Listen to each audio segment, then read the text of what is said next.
2018 DUCATI Monster 821. New middle Manchester keeps a lot of its sold rates. With a quarter century's worth of skin in the game and 323,000 units sold, Ducati's Monster is an important figurehead in the world of naked street bikes. I'm a big fan of middleweight nakeds, as I reckon the recipe of around about 100 horsepower, give or take 10, a capable and sprightly chassis, and a set of wide bars makes for some of the best fun there is to be had on two wheels. It's an extremely versatile and approachable recipe, and that's why Ducati, and other manufacturers, has sold its own twist of the recipe in spades. The Monster 821 was never one of my absolute favorites, though. While I, like everyone else, was a fan of its throaty bark and upfront power delivery, the rear end always looked a bit disappointing, and the single-unit foot peg arrangement was simply annoying both to use and to look at. So, my ears pricked up a fortnight ago when I heard whispers that Ducati was to imminently launch a new middleweight naked, and it seemed like a no-brainer to skip straight to the conclusion that the Monster 821 was about to evolve into a Monster 939.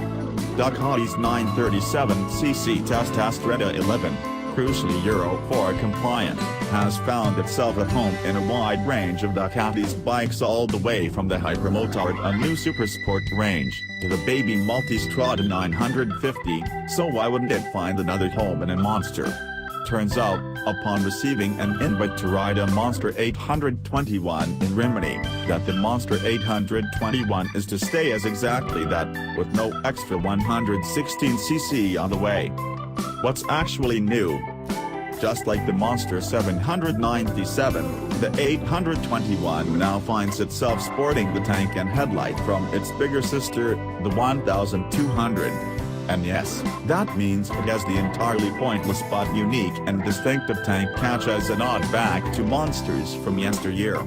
The pillion seat has been remodeled to be much pointier and aggressive, and the exhaust silencer has been updated to look exactly like the 1200's asymmetric design. Presumably it also allows it to house a larger and more durable catalyst, too. This means all three Monsters share a closer design language and therefore look convincingly like siblings rather than a mix of friends and family. It's also worth noting that the 821's stride. By far the biggest change, though, is to the electronics, and this comes in two parts. First, the old letterbox-esque LCD dashboard has been consigned to the trash can in favor of a thoroughly modern color TFT display. Second, Ducati have thrown a full-on electronics package standard at the 821, and that means full ride-by-wire with 8-level configurable traction control, 3-level configurable ABS, and 3 engine maps. And sadly, the best bit, an up-down quick shifter, is only available as an option. All of this electronic wizardry is clearly aimed at bringing the Monster 821 much closer to its biggest rival, Triumph Street Triple 765, and is exactly what Stefano meant by making the Monster 821 more sophisticated. With down out of the way and the roads getting narrower and twistier, and the pace faster, the Pirelli Diablo Rosso I's, wide bars, and Brembo M4.32's started to come into their own. But I decided to leave sport mode until a little later on. The front brakes are so overbearingly powerful that they expose the 43mm Kayaba forks as the only weak point. They're very easily overwhelmed with the weight transfer under medium to heavy braking, of which there's plenty on these kinds of roads. Frustratingly, you can't dial this behavior out due to their non-adjustable nature. The Sachs rear shock, however, is adjustable, but there was little complaint there. Despite the oversprung forks, the Monster 821 will generally go exactly where you point it once you've settled it into a corner. That's an ability helped by the bars, decent riding position, and ground clearance of the foot pegs. You certainly won't be grinding the pegs without also grinding other parts of the bike. My pre-ride notes observed the fact the pegs are coated in rubber, but this didn't seem to detract from the grip available to boots. I assumed the rubber coating is for vibration damping, which also wasn't an issue. Switching to sport mode really sharpens up the throttle response, enough that firing out of tight corners in first or second gear will see the front wheel lift easily. In fact, with its relatively short rotation, spirited riding will see you twisting the throttle to the stop regularly.